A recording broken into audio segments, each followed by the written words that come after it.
Hi, Studio Recapped here. Today, we're going to talk about a movie called Avatar 2 in the action and fantasy genres. Spoiler alert is on, watch out and take care. You won't believe how much your support means. Thank you so much for your support. The movie begins with Jake Sully's voice narrating. Continuing events of the previous installment, Jake and his family are now living a happy and peaceful life on Pandora.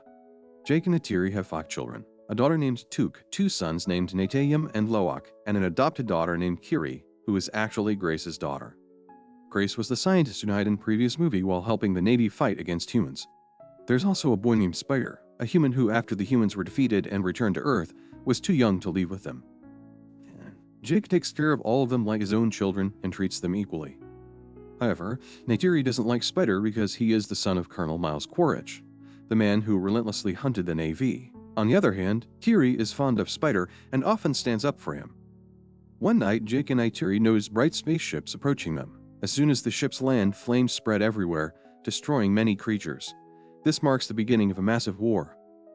Watching the devastation, Neytiri and Jake realize that the humans have returned, and this time, their goal is the complete colonization of Pandora. Next, we see a laboratory where scientists have created a Navy clone of Colonel Quaritch. His memories and data from before his death have been fully transferred into the clone, whose mission is now to eliminate Jake Sully. Clones of other soldiers and colonels from the previous attack on Pandora have also been made. To prepare these clones, videos recorded by the original soldiers were shown to them to complete their knowledge. Jake, aiming to weaken the humans, attacks their operations center. During the mission, his rebellious son Loak disobeys orders and gets injured, resulting in punishment. Meanwhile, Colonel Quaritch meets General Ardmore, who oversees the human forces. Ardmore stresses that the main goal of their mission should not just be killing Jake, but also extracting Pandora's valuable resources, which is their ultimate objective. Jake's children are playing in the jungle when they are spotted by Quaritch. Loak warns Jake about strangers he has seen Navi form. Jake rushes to the scene and tells the kids to quietly retreat while he handles the situation. Unfortunately, they are captured by Quaritch's team during their escape. Quaritch notices their hands and realizes they have fewer fingers than true Navy, identifying them as Jake's children. Neytiri and Jake arrive just in time to rescue all the kids except Spider.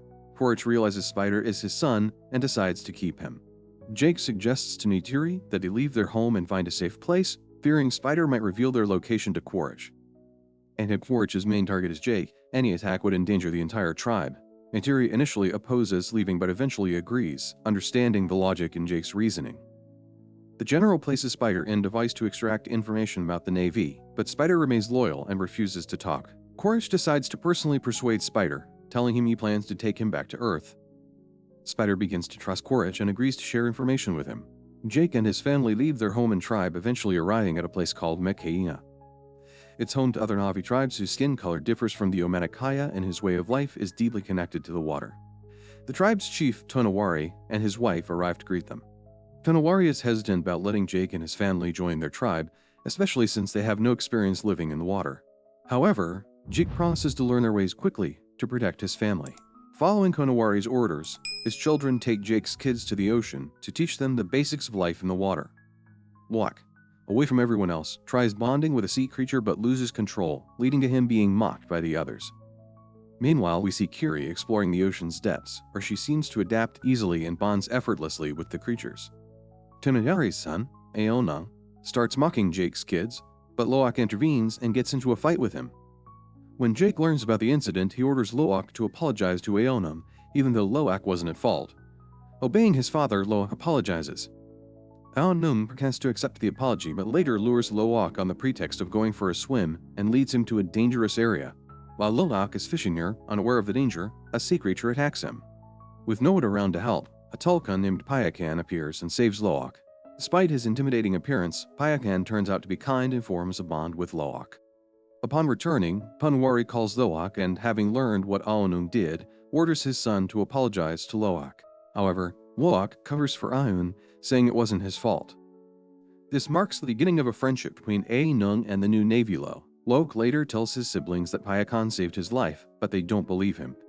The Metkayina kids claim that Payakan is a killer who has been exiled by other Tulkuns. Meanwhile, Colonel Quaritch learns about Jake's possible location in Metkayina and sets out with his men. Upon arrival, Quaritch questions the locals about Jake. When they deny knowing him, Quaritch kills one of them and burns their homes, but they still refuse to give Jake away. Frustrated, Quaritch decides to kill several Tulkuns to force Jake out of hiding. However, there's another reason for killing the Tulkuns. Their brains contain a valuable liquid that significantly extends human life. Quaritch and his men start harming the Tulkuns, leading to scenes of brutal injuries and killings of these majestic creatures. When the Metkayina learn about the Tulkun killings, they become furious and decide to take action to protect them. Loak goes to warn his friend Payakan about the imminent threat, joined by Anu and a few others. They find Payakan injured, and Loak tries to remove the harpoons lodged in his body. At this point, Quaritch and his men arrive. Upon spotting them, Loak quickly alerts his father. The group hides underwater as Quaritch and his team pursue them. Jake informs Tonori that their children are in danger. Tonori immediately orders his people to prepare for battle. From it, Quaritch and his team are chasing Jake's kids. They manage to capture Kiri and Toot, holding them hostage. Loak tries to cut the net but fails. Quaritch ties them up and takes Loak's tracker, demanding that Jake surrender. To save his children, Jake agrees. Meanwhile, Payakan senses that Loak is in danger and rushes to help. Suddenly, Payakan leaps onto the deck of the ship and begins attacking the soldiers. Seeing opportunity, Jake and the others launch their assault. Spider sabotages the ship, causing it to crash into a reef and start sinking. As water floods the ship, Jake and Neytiri climb onto the deck, free the children, and instruct everyone to get to safety. However, Loak acts impulsively again and decides to rescue Spider. Quaritch initially tries to stop him, but fails. Meanwhile, Neytiri gets shot during the chaos. Loak and Spider manage to bring him to the shore, but due to severe blood loss, Neytiri dies. During this time, Quaritch captures Kiri and Tuck again. Jake and Neytiri team up to confront him and rescue their daughters. Jake kills most of Quaritch's forces in an explosion, while Neytiri shoots the remaining humans with her arrows. Jake eventually finds and frees Tuck. Quaritch, holding a knife to Kiri's throat, threatens Jake. In response, Neytiri grabs Spider and threatens to kill him. Quaritch denies any emotional connection to Spider, but when Neytiri injures him, Quaritch releases Kiri. Jake and his family prepare to leave, but Quaritch vows to return and destroy Jake. Jake decides to finish him once and for all. An intense and visually striking battle ensues between the two longtime enemies. Jake ultimately overpowers Quaritch and strangles him with his hands. Believing him to be dead, Jake leaves. Payakan then carries Jake's entire family to safety.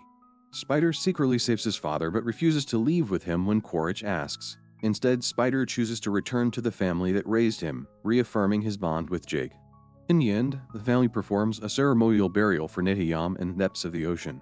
His body rests in peace, bathed in light and tranquility.